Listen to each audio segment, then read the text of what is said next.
మీరు చెప్పింది ఇదేనా ఎన్నికల్లో? మీరేం చెప్పారు ఎన్నికల్లో? చంద్రబాబు నాయుడు గారు ఇది 2021 చంద్రబాబు నాయుడు గారు ప్రతిపక్ష నాయకుడిగా ఇచ్చినటువంటి స్టేట్మెంట్ ఇది. నిమిషంలో రాజీనామా. ఎన్ని నిమిషాలు అయ్యాయి మీరు అధికారంలోకి వచ్చి? మీరు ముఖ్యమంత్రి అయ్యి ఎన్ని నిమిషాలు అయింది? ఎన్నిసార్లు రాజీనామా చేయాలి మీరు కానీ మీ ఉప ముఖ్యమంత్రి గారు కానీ? ఇది పవన్ కళ్యాణ్ గారు మాట్లాడినటువంటి స్టేట్మెంట్. ఇవన్నీ వారి గెజిట్ పేపర్స్లో వచ్చినవే, ఈనాడు, ఆంధ్రజ్యోతి ఈ పత్రికల్లో వచ్చినటువంటివే. ఇందులో 5 కోట్ల మంది ఆకాంక్షలు తీర్చాలని ప్రధాని కోరుతా అని చెప్పి వారు అడిగింది. ఇవన్నీ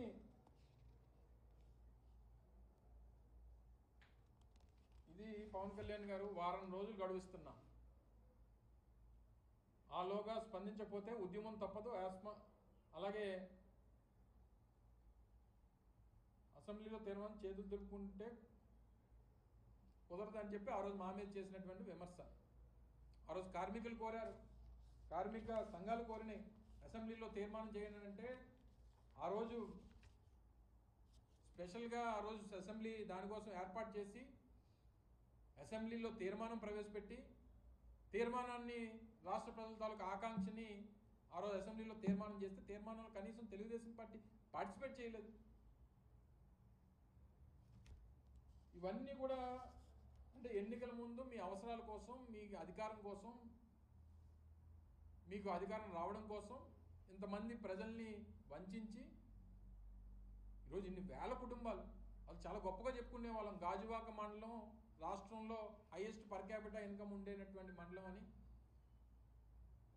జీడిపి పరంగా కూడా హైయెస్ట్ జీడిపి ఉన్నటువంటి మండలం గాజువాక్ అని. దేనివల్ల ఇదంతా వచ్చింది? విశాఖపట్నానికి ఈరోజు ఉక్కు నగరంగా పేరు వచ్చిందంటే ఆ స్టీల్ ప్లాంట్ వల్ల. సముద్ర తీరం వెంబడి ఉన్నటువంటి ప్లాంట్స్లో best plant Visakhapatnam steel plant. మీరు అవకాశం ఇచ్చి చేతునిచ్చి అన్ని రకాల సపోర్ట్ చేస్తే ప్రపంచంలోనే ఉన్నతమైనటువంటి steel plant Visakhapatnam steel plant. లేదా మెటల్ ప్లాంట్ ఏదైతే నక్కపల్లిలో వస్తుందో దాంతో ఏమైనా ఒప్పందం చేసుకున్నారా? దీన్ని మొత్తం మూసేస్తాము, ఇంక మీకు ఇబ్బంది లేకుండా చేసుకుంటామని చెప్పి లేదు. ఎందుకంటే చంద్రబాబు నాయుడు గారికి సహజంగా అలవాటు కదా, ప్రభుత్వ రంగ సంస్థల్ని అది పూర్తిగా క్లోజ్ చేసేయడం, వాటిని నిర్వీర్యం చేసేయడం అనేటువంటి చంద్రబాబు నాయుడు గారి మోడస్ ఆపరాండి. ఆయన ప్రభుత్వంలో కానీ ఆయన అధికారంలో ఉన్నప్పుడు కానీ 64 కంపెనీలు మూసాడు ఉమ్మడి రాష్ట్రంలో. చక్కెర కర్మాగారాలు కానీ ఇతర కర్మాగారాలు కానీ ఉమ్మడి రాష్ట్రం చూస్తే 64. మా చోడవరం షుగర్ ఫ్యాక్టరీ 35 కోట్లు ఇవ్వాలి, 8 నెలలుగా రైతులు ఇబ్బందులు పడుతూ ఉన్నారు, ₹1 ఇవ్వాల.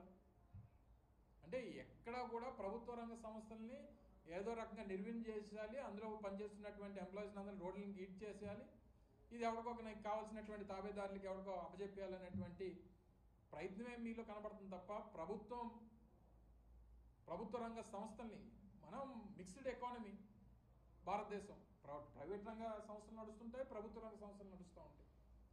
రెండింటిని కాపాడుకుంటూ వెళ్లాల్సినటువంటి బాధ్యత ఉంది. అంతే తప్ప ఒకరి గురించి ఒకరిని పూర్తిగా నిర్వీర్యం చేసేటువంటి దాన్ని పూర్తిగా వ్యతిరేకిస్తూ ఉన్నాం. మళ్ళీ పాపం చాలా భయపడతా ఉన్నారు కార్మికులు. వైఎస్ఆర్ కాంగ్రెస్ పార్టీ కలిసి వచ్చినటువంటి అన్ని రాజకీయ పక్షాలను, అన్ని కార్మిక సంఘాలకు సంబంధించిన నాయకుల్ని అందరినీ కలుపుకొని జగన్మోహన్ రెడ్డి గారి నాయకత్వంలో వారి సలహాలు సూచనల మేరకు ఇక్కడ ఉన్నటువంటి నాయకత్వం అంతా కూడా కలిసి కూర్చొని దీని మీద ఒక కార్యాచరణ రూపొందిస్తాం. త్వరలోనే ఆ కార్యాచరణను కూడా ప్రకటిస్తాం.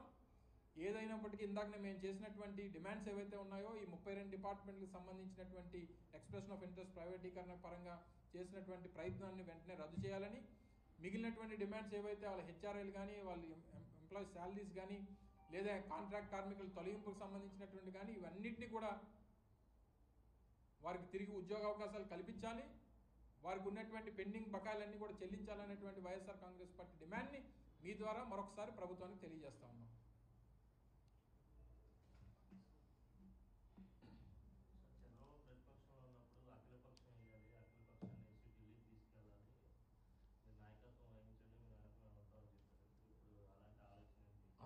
టోటల్గా ఆయనకు ఉన్నటువంటి ఉద్దేశం ఏంటంటే, సహజంగా ఇందాక మీకు చెప్పినట్టు చంద్రబాబు నాయుడు గారికి ప్రభుత్వ రంగ సంస్థలంటే ఆయనకి చిన్న చూపు. ప్రభుత్వ పరంగా ఏ సంస్థ కూడా నడవకూడదు, అందులో ఉన్నటువంటి ఎంప్లాయీస్ని రోడ్డుని పడేయాలి, దీన్ని ఎవరో ఆయనకు కావాల్సినటువంటి ప్రైవేట్ వ్యక్తులకు కట్టబెట్టాలనేటువంటిది సహజంగా ఆయనకు ఉన్నటువంటి ఆలోచన, ఆయన మైండ్ సెట్ అది. సో ప్రతిపక్షంలో ఉన్నప్పుడు ఆయన తాలూకు వాదనది, ఎందుకంటే ఆయనకు అవసరం కాబట్టి, మళ్ళీ అధికారంలోకి రావాలి, ఎవరినొకరిని బూచిగా చూపించాలి, దానికోసం ఎన్నైనా చెప్తాడు. ప్రపంచ దేశాలన్నీ కలిసిపోవాలి, దీంట్లో పుతిన్ రావాలి, ట్రంప్ రావాలి, అందరు కలిసి మాట్లాడాలని చెప్పి అప్పుడు చెప్తాడు. ఇప్పుడు ఆయనకి అఖిల పక్షంతో కూడా పని లేదు కదా, ఆయన కేంద్రంలో ఈయన తాలూకు సహకారంతోనే కేంద్ర ప్రభుత్వం నడుస్తుంది కదా. చెప్పనండి చంద్రబాబు నాయుడు గారిని, ఇంకో మీరు కానీ ప్రైవేటీకరణ చేస్తే నేను నా 20 మంది ఎంపీలని, 18 మంది అనుకుంటా, 18 మందో 18 మంది ఎంపీలని నేను సపోర్ట్ విత్డ్రా చేసుకుంటాను చెప్పనండి. ఎందుకు దిగిరాదు కేంద్ర ప్రభుత్వం? అసలు ఈయన విత్డ్రా చేసుకుంటే కేంద్ర ప్రభుత్వమే పడిపోతుంది కదా. ఆ మాట ఎందుకు చెప్పలేకపోతున్నాడు? మీ ప్యాకేజీల ఇంట్రెస్ట్ ఆయనకి, ప్యాకేజ్ మీద ఉన్న ఇంట్రెస్ట్ పరిశ్రమల మీద, కేంద్ర ప్రభుత్వ సంస్థల మీద, కేంద్ర రాష్ట్ర